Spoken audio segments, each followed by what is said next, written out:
Imagine this, a fearless medieval knight, armor shining, sword drawn, stands ready to face his mortal enemy. The tension rises, the air heavy with the clang of steel and honor. His opponent slithers forward, soft, slow, and glistening. A snail. Yes, you heard that right. A fully armed knight fighting a snail. Why on earth would the Middle Ages, an era obsessed with crusades, dragons, saints, and demons, spend precious ink gold and time illustrating knights battling gastropods? This isn't a joke from Reddit. This was a real medieval obsession. To understand why, we must open not a history book, but a manuscript, an original, handmade, golden-edged window into the medieval mind. And not just anywhere inside it, but along the margins, those thin, overlooked spaces that surround the holy text. Because there, between the prayers and the psalms, between angels and Latin verses, the imagination of the scribe ran wild. These strange decorations were called marginalia, the medieval equivalent of memes, doodles, or secret jokes hidden by the artists who copied God's words by hand. And they were not rare. Some showed monks chasing rabbits, nuns milking unicorns, or demons playing bagpipes. A perfect mix of piety and chaos. Then, sometime in the late 1200s, something new began to crawl across these pages. A slow-moving, shell-carrying creature that terrified knights in shining armor. The fighting snail had arrived.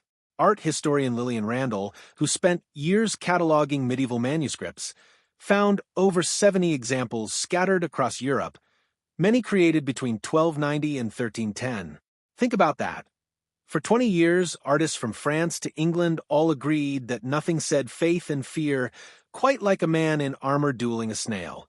And it wasn't random. These books of hours, psalters, and papal decrees, were luxury items owned by nobles and bishops. Each page was painted with lapis lazuli, gold leaf, and careful strokes of tempera. Nothing was done without meaning. So, why?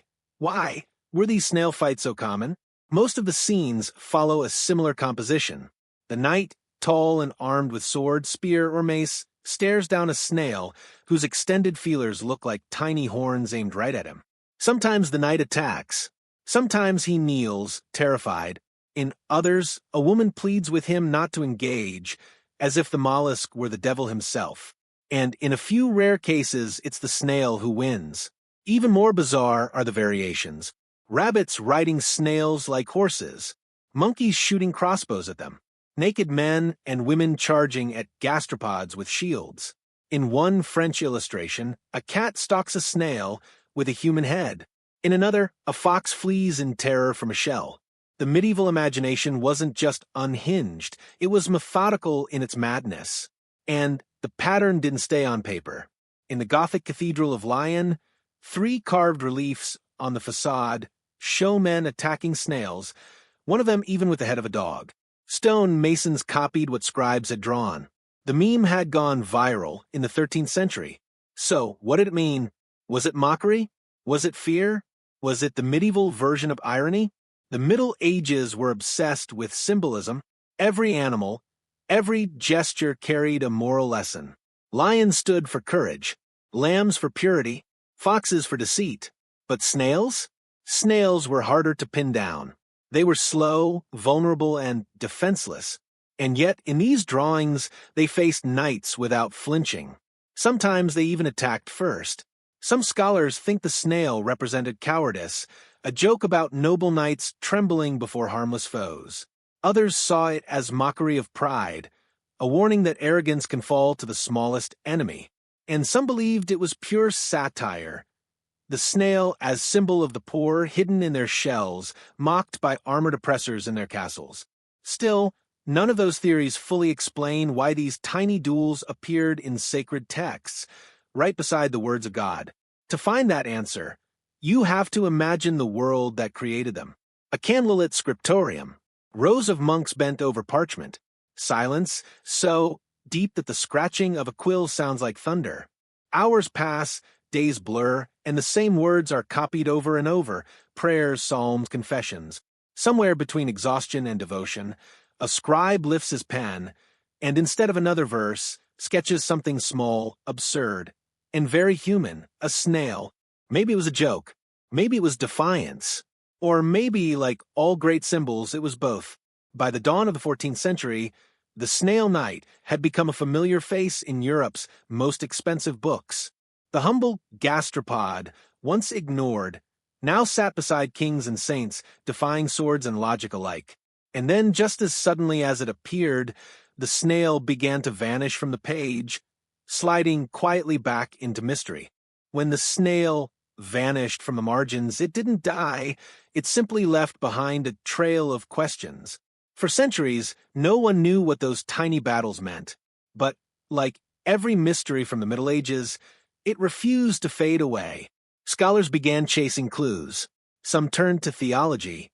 In medieval symbolism, the snail's spiral shell represented resurrection, a quiet miracle of rebirth. Just as the snail retreats into its shell and later reemerges, so too did Christ rise from the tomb. A French collector in the 19th century even noticed that in one manuscript, the image of a snail appeared right beside the story of Lazarus being raised from the dead. Coincidence or coded meaning? Others saw something darker. Art critics argued that the snail wasn't divine, it was satire, a symbol of cowardice, mocking the proud knight who trembles before a harmless creature. To a medieval reader, that was blasphemy wrapped in humor, a mirror held up to chivalry itself, a reminder that even the strongest armor cannot protect against absurdity. But not every interpretation was moral. Some were political. The art historian Lillian Randall proposed that the snail represented the Lombards, a powerful banking people scattered across medieval Europe.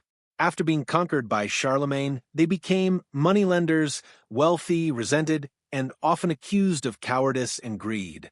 To call someone a snail was to say they hid behind their shell of gold, a rich parasite, slow to move but impossible to crush. If true, those knights weren't fighting nature, they were fighting the economy. Still, even that theory doesn't explain the laughter that echoes from these pages. Because to understand the snail, we need to remember something modern readers often forget. Medieval people were not always solemn. They prayed hard, yes, but they also laughed hard. They saw humor as another tool of faith, a way to reflect human weakness and divine irony. Those margins, filled with rabbits murdering men and monkeys acting as doctors, were the medieval world safe zone, a place where the rules bent and the holy met the ridiculous. Think of them as the memes of the Middle Ages. Each drawing whispered a truth the text could never say out loud. And the snail? It was the perfect punchline. Slow yet persistent. Fragile yet unstoppable. A creature that carried its home and its burden wherever it went. A mirror of every peasant trudging through mud, every monk hunched over parchment, every soul crawling toward salvation 1 inch at a time. Others pushed the symbolism further. The snail's soft body and coiled shell invited associations with fertility, sexuality, even gender ambiguity. One marginal scene from Flanders shows a bagpipe shaped unmistakably like male anatomy hovering above a knight facing a snail, while a ram charges toward a woman's basket on the opposite page. Crude? Maybe.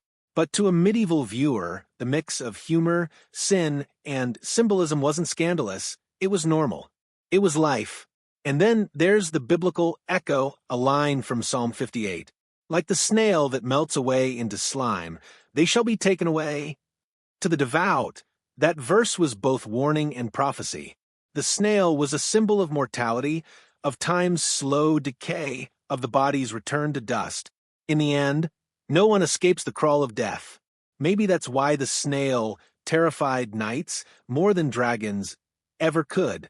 Dragons you can slay. But the snail? The snail always comes back. Slowly, silently, inevitable as guilt. By the 14th century, the armored duels faded. The snail retreated back into obscurity, leaving only its legend curled in gold on the edges of forgotten books. And maybe that's where it belonged, not in the center of history, but on its edge, reminding us that the past was never only about kings and wars, but about people creative, weary, bored, reverent, mischievous, people who prayed by day and joked in the margins by night. 800 years later, the tiny knight and his shelled opponent still face each other, frozen in time. The sword will never fall. The snail will never flinch. And between them lies the greatest mystery of all, that even in an age of faith and fire, humor survived.